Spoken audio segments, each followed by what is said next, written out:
নমস্কার, আমি আশালতা। আজকে আমি আপনাদের পালং শাকের ঘন্ট করে দেখাবো চিংড়ি দিয়ে। খুব সহজভাবে দেখাবো। তো পালং শাকগুলো আমি এখানে কেটে নিয়েছি ছোট ছোট টুকরো করে। তো এরকম কুচি নরম পালং শাক ছিল, আমি কেটে নিয়েছি। তো তার সাথে লাগছে কিছু সবজি, যেমন আমি এখানে আলু আর বেগুন ব্যবহার করছি। আলু নিয়েছি এখানে দুটো, আর বেগুন, আর এখানে ছোট ছোট চিংড়ি দিয়ে আমি এটা রান্না করব। এবারে একটা মশলা রেডি করব। রসুন, ধনে, জিরা, কাঁচা লঙ্কা আর আদা, এটা একটা পেস্ট বানিয়ে নেব। অল্প জল দিয়ে এটা পেস্ট বানিয়ে নেব। আমার কাঁচা লঙ্কাগুলো পেকে গেছে, তাই আমি দিচ্ছি। তো লঙ্কাটা সব সময় নিজেদের স্বাদ মতন দেবেন। যদি বেশি লঙ্কা খান তো বেশি দিতে পারেন, তবে শাকের তরকারিতে একটু কম লঙ্কা হলে ভালো। তো এটা ভালো করে একটা পেস্ট বানিয়ে নেব। এবার এদিকে কড়াইটা গরম করে নিয়েছি, নিয়ে এখানে দিয়ে দিচ্ছি সর্ষের তেল, দিয়ে চিংড়িটা ভেজে নেব। তার জন্য একটু নুন আর একটু হলুদ দিয়ে দিলাম।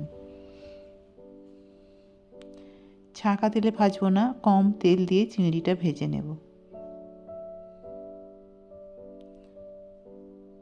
15-20 সেকেন্ড ভাজলে চিংড়িটা হয়ে যাবে, বেশি ভাজার দরকার নেই। এবারে তুলে নেব চিংড়িগুলো।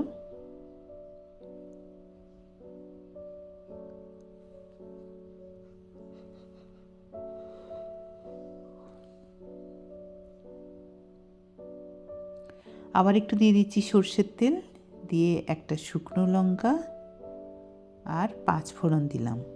এটা ফোড়ন দেব। ফোড়নটা 10-15 সেকেন্ড গন্ধ বেরোলে তারপরে দিয়ে দেবো পেঁয়াজ। এখানে আমি একটা বড় সাইজের পেঁয়াজ কেটে নিয়েছি, সেটা দিয়ে দিলাম। ছোট ছোট করে কেটে নিয়েছি। এটা একটু ভেজে নেব, হালকা ভেজে নেব। এবারে দিয়ে দেবো আলু। আলুগুলো দিয়ে পেঁয়াজটা ভাজা হয়ে যাবে আলুর সাথে সাথে।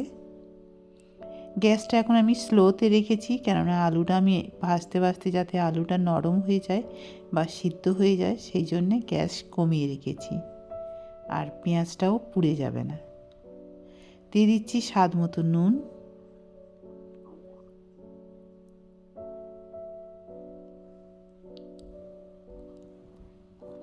আর এই মশলা পেস্টটাও দিয়ে দিলাম। আর একটু দিয়ে দিলাম হলুদ।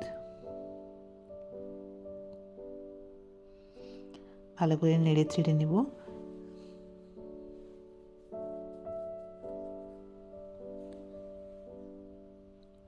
এবার এটা ঢাকা দিয়ে রান্না করব যতক্ষণ না আলুগুলো প্রায় সিদ্ধ হচ্ছে আর মশলা থেকে কাঁচা গন্ধ যাচ্ছে।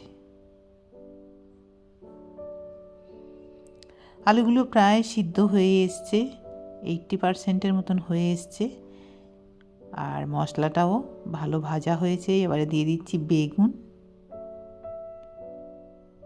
বেগুন দিয়ে আবার একটু আলুর সাথে ভেজে নেব।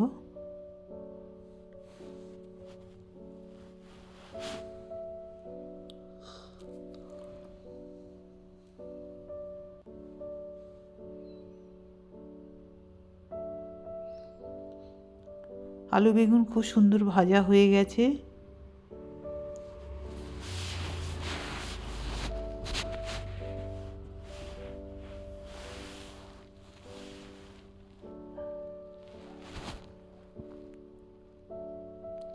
আলুগুলো প্রায় সিদ্ধ হয়ে গেছে। এবারে এর সাথে আমি দিয়ে দেব আরও টমেটো, একটু দিয়ে দেবো টমেটো। এখানে আমি একটা টমেটো নিয়েছি, এটা দিয়ে দিলাম।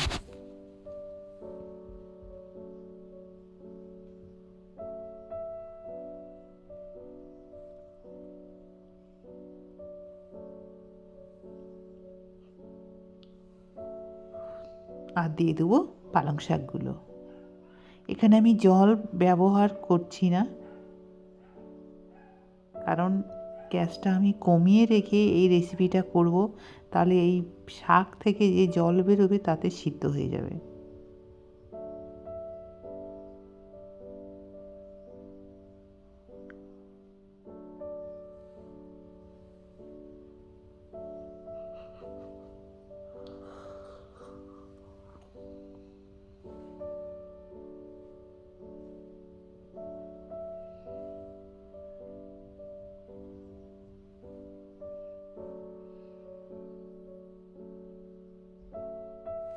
তো এবারে দেখতে পাচ্ছেন এখান থেকে কত সুন্দর জল বেরিয়ে গেছে, আর দিয়ে দিচ্ছি চিংড়িগুলো। ভেজে রাখা চিংড়িগুলো দিয়ে আবার 2 মিনিটের মতন এটা রান্না করতে হবে।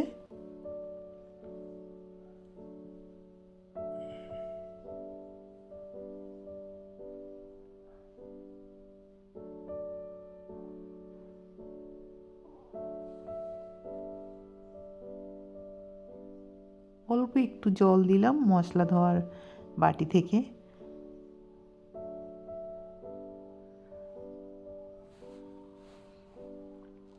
এমনিতেই এই রেসিপিটা একটু মাখা মাখা করব, ঘন্ট যেহেতু।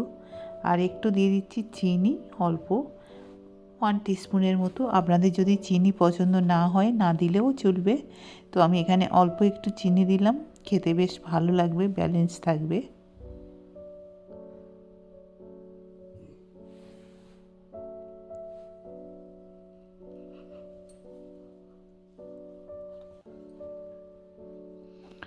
এটা প্রায় রেডি হয়ে গেছে, এবার এটা নামিয়ে নেব। আর এটা আপনারা পরিবেশন করতে পারেন গরম গরম ভাতের সাথে, রুটির সাথেও খেতে পারেন, খারাপ লাগবে না। কেমন লেগেছে রেসিপিটা অবশ্যই কমেন্ট করে জানাতে পারেন।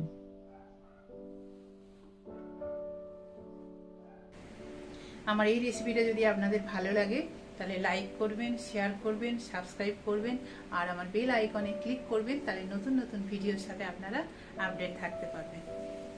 নমস্কার।